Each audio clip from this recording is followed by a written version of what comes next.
Welcome to a special two-part episode of the hottest movie review on the internet today, the A-List Review.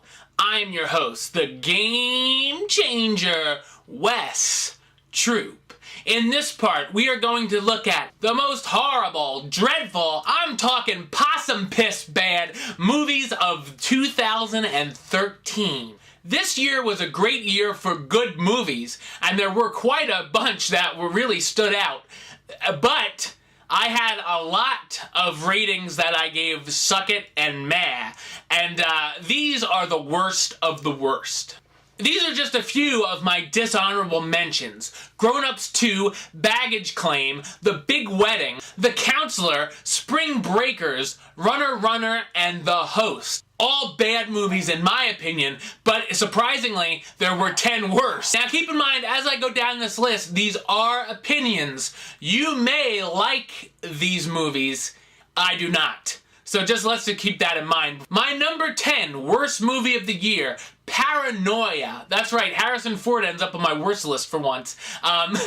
This movie brought absolutely nothing new to the table. There is almost zero suspense. The script sees a lot of double crossing we really don't care about, and there is literally more product placement in this film for Apple than there was in the movie Jobs. My number 9 pick is After Earth, with M. Night Shyamalan making this list again with a movie that should have been better in every aspect. The special effects, the story, and of course seeing the flying squirrel boy known as Jaden Smith cry and scream through almost the entire film. As I say in short, too much Jaden, not enough Will. Coming in at number 8, Kevin Hart's Let Me Explain. I did like Kevin Hart in this year's Grudge Match, but his stand-up special that was released in theaters only made me laugh a handful of times. There's nothing worse than going into a comedy where you really don't laugh. And also, there's a 15-minute intro before the stand-up even gets started, shaky cam style. It's kind of weird. My number 7 pick, The Mortal Instruments, City of Bones. Here is a ripoff of almost every recent teen novel. This time we get something called shadow hunters, who are basically demon killers, and unsurprisingly, vampires and werewolves enter the fray. This is also unintentionally funny at times and almost feels like a parody of the movie it's trying to be. Coming in at number 6, Battle of the Year, or as it could be called, every single cliche from every dance movie you've ever seen. The dancing can be entertaining, but it's nothing you haven't seen before from any step-up movie or even on MTV. Also found here are cheesy lines, sob stories, fighting between the crew members, and Josh Peck, who sounds like he's somewhat channeling the voice of Christian Bale's Batman. Let's dance, mofos! Coming in at number 5, one of the most horrible horror movies I've seen this year, The Last Exorcism Part 2. While I did like the first film, all this sequel wants to do is make you jump. There are lots of stupid moments, like villains wearing Mardi Gras masks and a moving statue man. Oh, how spooky! All the creepiness from the first film is gone, and we're left with a bland, generic exorcism movie. My number 4 pick on my list, Safe Haven. This is one of the first romantic films I've described as somewhat creepy.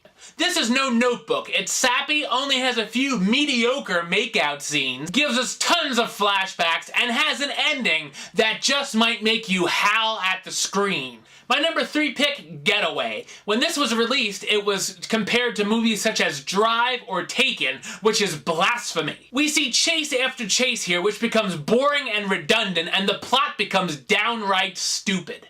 The villain is mostly just shown by his lips throughout the movie, and I really thought I was watching the intro to the Rocky Horror Picture Show. Selena Gomez also plays a character who happens to be a whiz kid and knows how to hack into government facility databases. How lucky! Alright, we're getting down there. My number 2 and number 1 are almost interchangeable, but number 2, Scary Movie 5. This is the worst of the series, if that's imaginable, mocking recent horror movies such as Evil Dead and Mama, but also films that have nothing to do with horror, such as Inception, Black Swan, Rise of the Planet of the Apes, and even 50 Shades of Grey. I let out only a few chuckles, but mostly laughed at how bad it was. It seems like it was literally thrown together in 5 minutes after watching a marathon of the movies it parodies. And my number 1 worst movie of the year, you could not pay me to to see this movie again is a haunted house. Much like Scary Movie 5, it's a parody movie that takes on the horror genre. Recent films such as Paranormal Activity and The Devil Inside, but this film deserves its own special place in hell. This is filled with unfunny fart jokes, an offensive script, and sees the characters having sex with a ghost and even a stuffed animal.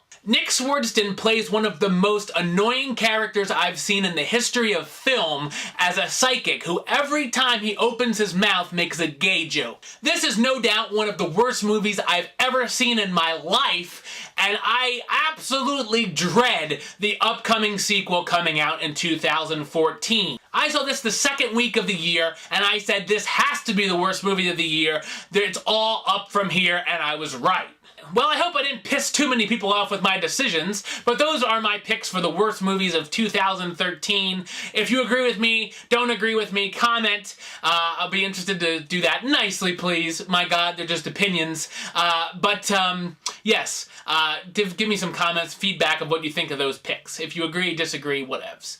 So, next up, I'm going to be doing the best films of 2013.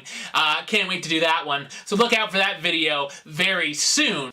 Until next time, of course, you can subscribe to me right here on YouTube. Check out some other videos. You can like me on Facebook, follow me on the Twitter, and of course, my book is coming out in just a few short weeks, the 2013 Movie Review Yearbook. Over 180 reviews.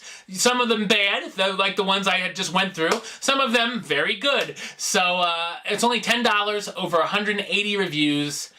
Check Facebook and Twitter for the deets, as we say. Until next time, troop.